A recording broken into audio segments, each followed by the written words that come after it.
给大家讲一个经济下滑的一个现象啊，在我身上特别明显。Let me share an example of how the economic downturn is affecting me personally. It's especially noticeable these days. I used to simply wave my hand to hail a taxi when I went out. But today in Xi'an, it was raining heavily. While I was on my way to pick up my child, I didn't have an umbrella and I was completely soaked. My pants were drenched. Then a taxi passed by and the fare was only 5 yuan. The driver asked if I wanted a ride, emphasizing the price of 5 yuan. I told him I didn't need the ride and just kept walking to my child's school, drenched. My clothes, my hair, and even my pants are soaked, all just to save 5 yuan. This story is being echoed across the country. In Shenzhen, under the heavy rain, a young man from Guizhou stood at a bus stop, watching the last bus of the night leave. He was filled with disappointment. Instead of hailing a taxi, he chose to walk home. This moment was captured in a video that quickly gained millions of views, resonating with many migrant workers. I was waiting for the last bus, but I just missed it. Now I don't know how to get home. Taking a taxi would cost 10 to 20 yuan, but I can't bear to spend that. You don't understand. Here in Shenzhen, for ordinary people like me, every 10 yuan adds up. I can only earn a few thousand yuan a month, but it disappears quickly, so I can't waste money. 10 yuan is enough for 3 days worth of breakfast. I'll just walk home, even though it's raining. I have my umbrella with me. The young man's reluctance to spend even a few yuan on a taxi has sparked heated discussions among Shenzhen's working class. Life for ordinary people has become tough and arduous. Everyone is tightening their belts, avoiding unnecessary spending wherever possible. While many around the world are struggling with rising prices, China finds itself sliding into the opposite extreme, deflation. The severity of deflation in China is more serious than we might have imagined, and it is a dangerous signal. Once deflation sets in, people begin to think things will only get cheaper, which delays purchases. People think, why buy today when it might be cheaper tomorrow? This leads to a sharp decrease in consumer demand, causing companies to reduce production due to inventory buildup and declining profits. As a result, economic activity stagnates, and the risk of stagflation increases. On June 9th, China's National Bureau of Statistics released the Consumer Price Index (CPI) for May. The data shows that in May, the CPI decreased by 0.1% year-on-year and 0.2% month-on-month. This marks the fourth consecutive month of negative CPI growth. The PPI decreased by 3.3% year-on-year and 0.4% month-on-month, marking 32 consecutive months of negative growth. Economist Si Ling explained to Radio Free Asia that in the past, only the CPI had been decreasing for several months, while the PPI remained relatively stable. The PPI, which tracks the prices that industrial producers receive for their products, reflects the reduction in company revenues. As companies earn less, more people face unemployment, and this exacerbates the CPI decline. Now, with both the CPI and PPI declining simultaneously, the situation is more serious and dangerous. This dual decline signals a deflationary issue that stems from the supply side. This kind of deflation is deeper and likely to persist longer. In 2025, China's economic recovery has become a lie, and tight living is a common consensus among the population. Everyone is worried about shrinking wages, job loss, and economic security, which feels more out of reach than ever. People are tightening their belts even further, which in turn pressures prices downwards. The phenomenon of consumption downgrading has multiple layers. For ordinary people, survival-based consumption is prioritized, and they carefully manage essential purchases. Sales of low-cost cigarettes have soared, while high-end cigarettes struggle to sell. Vegetables under 5 yuan dominate the market, while expensive vegetables remain unsold. People are holding on to old phones, appliances, and cars, extending the replacement cycle significantly. Additionally, mortgage payments now account for over 60% of family incomes, and many people use their entire paycheck just to pay the mortgage, leaving little for other expenses.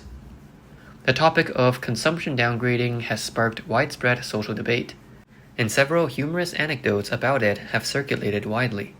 Many people cite examples of consumption downgrading, and the most frequently mentioned products are jiacai, a type of pickled mustard plant stem, erguotou, a type of Chinese liquor, and instant noodles. They point to the fact that sales of pickled mustard plant stems and instant noodles saw an 80% increase in profit last year, while erguotou's profits doubled during the same period. These results suggest that most people are consuming these inexpensive products, which in turn indicates that more people are indeed downgrading their consumption. The downgrading trend has also spread to the middle and upper classes, who no longer pursue material goods and luxury items, but have embraced a minimalist lifestyle with lower desires. Many wealthy individuals discuss consumption downgrading on social media, saying things like, "Can't afford Starbucks, so I switched to instant coffee. I now shop at discount stores instead of luxury boutiques. And I take the subway instead of driving." Linda，北京人，今年36。I'm Linda, a 36-year-old from Beijing. I work for one of the big four accounting firms in Beijing, earning 50,000 yuan a month before tax and around 30,000 yuan after tax. Since December last year, I've drastically downgraded my consumption. My monthly spending has dropped from 20 to 30,000 yuan to just around 2,600 yuan. Many people commented saying, "You're earning 600,000 yuan a year and still talking about downgrading your consumption. How do we survive when we're only making 4 to 5,000 yuan a month?" But I feel that no matter how much you earn, you should always save. Now, after covering daily expenses, I haven't spent a penny beyond survival, and I feel great about saving money. I only buy groceries twice a week, spending 50 to 60 yuan. I rarely order food delivery that costs more than 40 yuan, and I no longer take taxis. I walk to work. I don't buy luxury items anymore. I feel like I'm good at saving money, and no one can persuade me to spend. It's funny, I used to live with my parents and didn't save much because I didn't pay rent. But now that I've moved out and pay high rent, I've saved a lot. In just 3 months, I've saved 100,000 yuan. Now I feel that if life is already mostly satisfying and I've bought everything I need, there's no need to spend more money. I truly believe that this minimalism has increased my happiness. By managing my money carefully, I've become more enlightened and happier. The middle class in China is facing a rapid decline in consumption ability. This change is not only reflected in daily consumer goods like clothing and cosmetics, but also in the luxury goods market. Sales in China's local luxury goods market are seeing a clear decline. In 2024, luxury goods sales in China are expected to drop by 18 to 20%, with Beijing's SKP department store seeing a 17% year-on-year decrease. LVMH's sales in Asia have also dropped by 16%. Deflation is not simply about cheap prices, it's like a hidden bomb, and once it detonates, the consequences could be unimaginable. China's economy is currently facing the risk of deflation, coupled with rising unemployment issues. Neil Thomas, a fellow on Chinese politics at Asia Society Policy Institute's Center for China Analysis and an expert on Chinese politics, told Bloomberg that for China's top leadership, unemployment is even more politically sensitive than economic growth. China has entered the graduation season in June, with a record 12.22 million university students expected to graduate in 2025. The job market for young people is becoming increasingly challenging. The unemployment state for young people aged 16 to 24, as reported by China's National Bureau of Statistics, does not include students still enrolled in school. When these students continue their job search after graduation, they are included in the unemployed population. As a result, it is expected that the youth unemployment rate will rise after July. Young people tend to have high consumption tendencies, and if employment difficulties persist, they could directly affect industries like retail, dining, and cultural entertainment, further weakening domestic demand and deepening deflationary pressure. According to reports, one of China's largest online recruitment platforms, Zhilian Zhaopin, quietly stopped providing salary data collected over the last decade. This is another indication of the weakening labor market in China. For individuals, deflation also intensifies debt burden. For instance, if you've taken out a mortgage, you are required to pay a fixed amount each month. In a deflationary environment, while prices and wages decrease, the mortgage amount remains unchanged. A loan that once felt easy to pay off could become a heavy burden, significantly lowering the quality of life. From a business perspective, with fewer consumers, businesses are struggling. Products that are produced cannot be sold, leading to a growing inventory. In an attempt to clear stock, businesses continuously lower prices, but even with discounts, sales remain sluggish, and profits continue to shrink. Without profits, the next step for businesses is to reduce costs, the most direct of which is to lay off employees or cut wages. Many people are facing reduced incomes or even unemployment. For those looking to invest or start a business, deflation presents a huge obstacle. With weak market consumption and increased investment risks, the chances of success for startups decrease.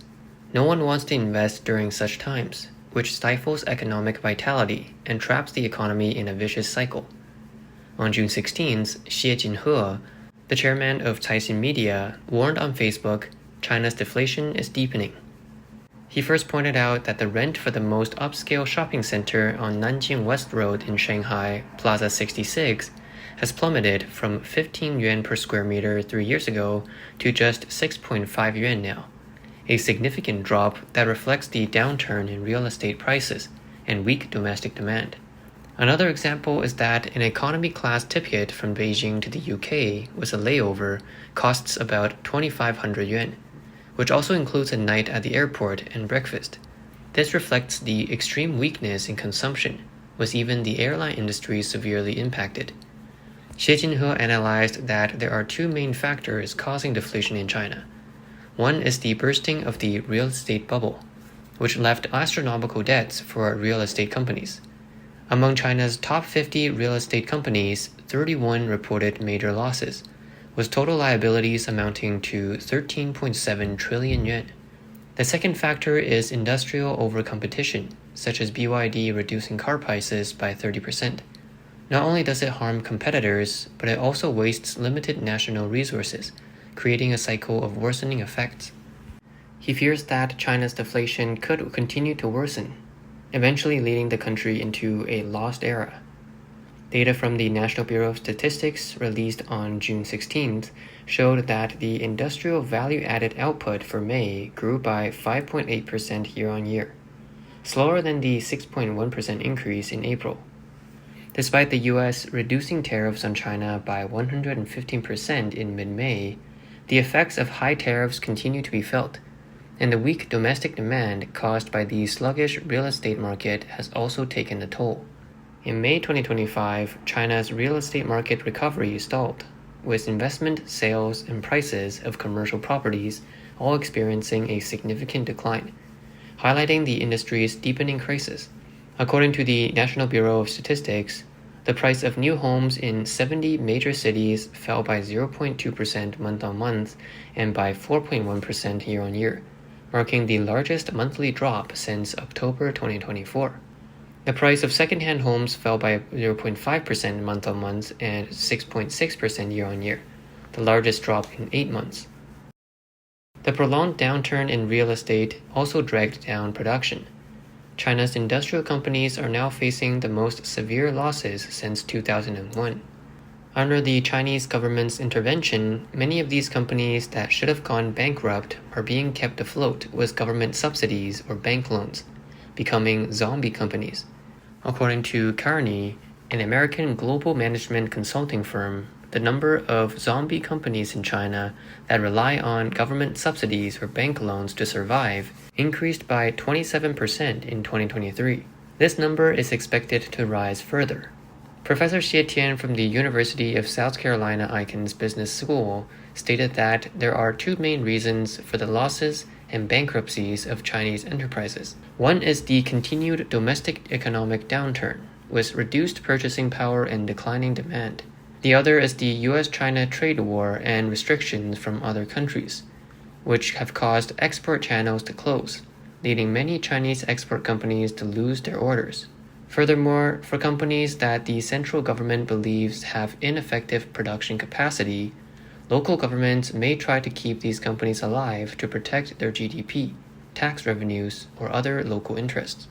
Professor Xie Tian believes that the Chinese Communist Party does not want these companies to shut down because they fear that large-scale layoffs would lead to higher unemployment rates. With the unemployment rate already high any further increases in unemployment could pose a serious threat to social stability, particularly among the restless unemployed youth. He also pointed out that the loans, subsidies, and tax cuts that the CCP has introduced for struggling companies are ineffective because if companies have no export orders, there is nothing to subsidize.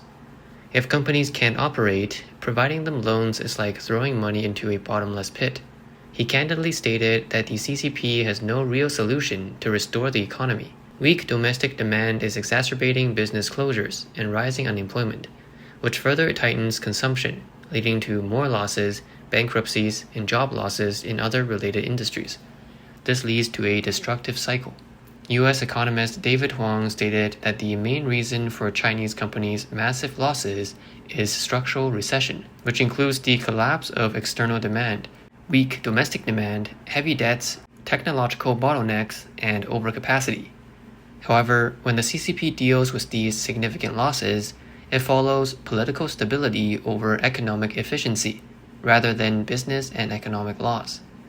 Even if businesses are struggling and facing many challenges, as long as they don't go bankrupt, it creates an illusion of economic stability, thus ensuring political stability. Additionally, Huang explained that by preventing companies from going bankrupt, the CCP temporarily suppresses the risks of financial market and local debt. Huang believes that the solution to China's corporate difficulties is quite simple. Drastically reduce taxes and fees, withdraw state-owned high-profit sectors to give private enterprises more space, improve social security for the public, and improve government efficiency while reducing political interference. However, he said, this would touch the CCP's political bottom line, so the CCP will not truly resolve these issues. Instead, it will implement small adjustments and short-term policies, which will ultimately worsen deflation, overcapacity, and lead to deeper systemic problems and a deteriorating vicious cycle. Huang further explained, zombie companies take orders without considering the costs, leading to a continuous decline in prices. The PPI and CPI keep falling. Wages are suppressed, which in turn further weakens consumption, reinforcing deflation. Huang also believes that government subsidies and loans to struggling companies will make it difficult to eliminate overcapacity, and the result will be more internal competition among businesses. He said that efficient companies cannot expand, while inefficient companies dominate the market, driving out good companies. This will continue to discourage private and foreign investments in China, and local debt and corporate debt crises will worsen. The financial market still faces potential risks of explosive events.